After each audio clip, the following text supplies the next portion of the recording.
In the Penelopiad, written by Margaret Atwood, there is a clear vision of hope and responsibility being presented. Penelope is not the one to give up. She always displays a strong side of hope and dignity.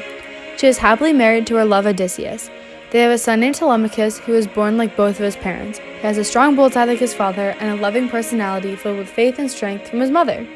This story really goes into depth about what Penelope struggled with while Odysseus was away.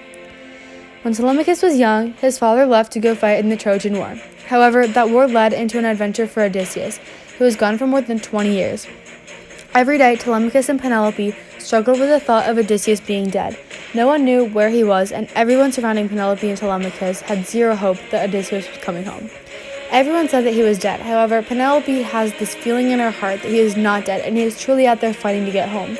Years began to pass, and every suitor in Ithaca wanted to be Penelope's husband. However, her heart is glued to Odysseus's, and she cannot leave him. Penelope holds on to hope as continuous nights pass. She prays to the gods that he is going to be okay.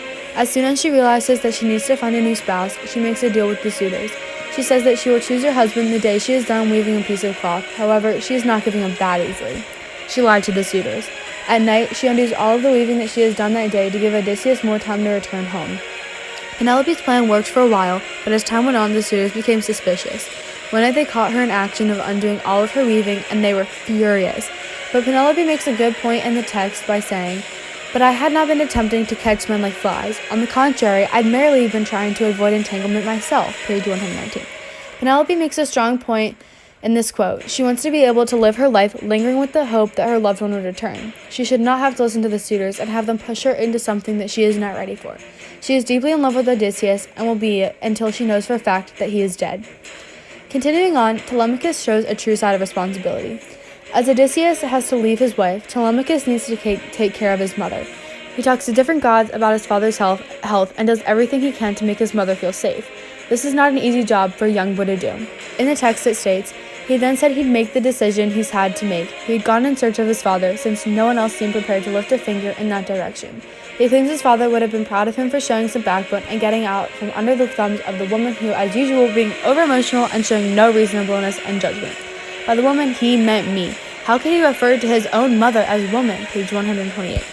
Telemachus' side of the story really appears as he acts like a woman in helping out his mother. Now, of course, he is not truly a woman, but he sure takes that role. He had every right to be there for her, and he was. His mother deserves the best, and he will do everything in his power to make Penelope feel comfortable and safe. On the contrary, some people may argue that Penelope is lazy and does not care for her missing husband and only has time to hope. But while Odysseus was gone, Penelope had to live with herself every day, not knowing if he would return. Of course, she wanted to be with her husband, but she got tired of waiting for him to come back. She just wanted a man to comfort her and be with her. People cannot say that Penelope was selfish and lazy, because if your husband went off to war and was missing for almost 20 years, I can guarantee that 99% of people would already be remarried. She held on to that hope, and her hope got her back with her husband, and things returned back to the way they were. And as for Telemachus, he was one of the bravest people. He truly flipped his entire personality and dropped every aspect of his life to help out his mother. Most children these days would not care about their parents and what is going on in their life, but Telemachus did. The final point I would like to make is that people are not perfect. People make mistakes and we mess up.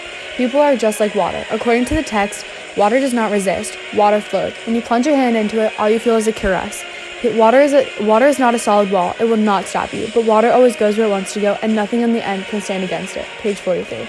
A glass of water truly relates to the hope that Penelope held on to as her husband was missing. Nothing stopped Penelope, just like how nothing can stop water, and nothing stopped Telemachus from being brave and having a say on what goes on in Ithaca. Being a young boy and dealing with grown-up problems is a big step in adulthood. Both Penelope and Telemachus have different character traits that they go by, but at the end of the day, they are who they choose to be, and different traits like hope and responsibility have gotten them to be where they are now.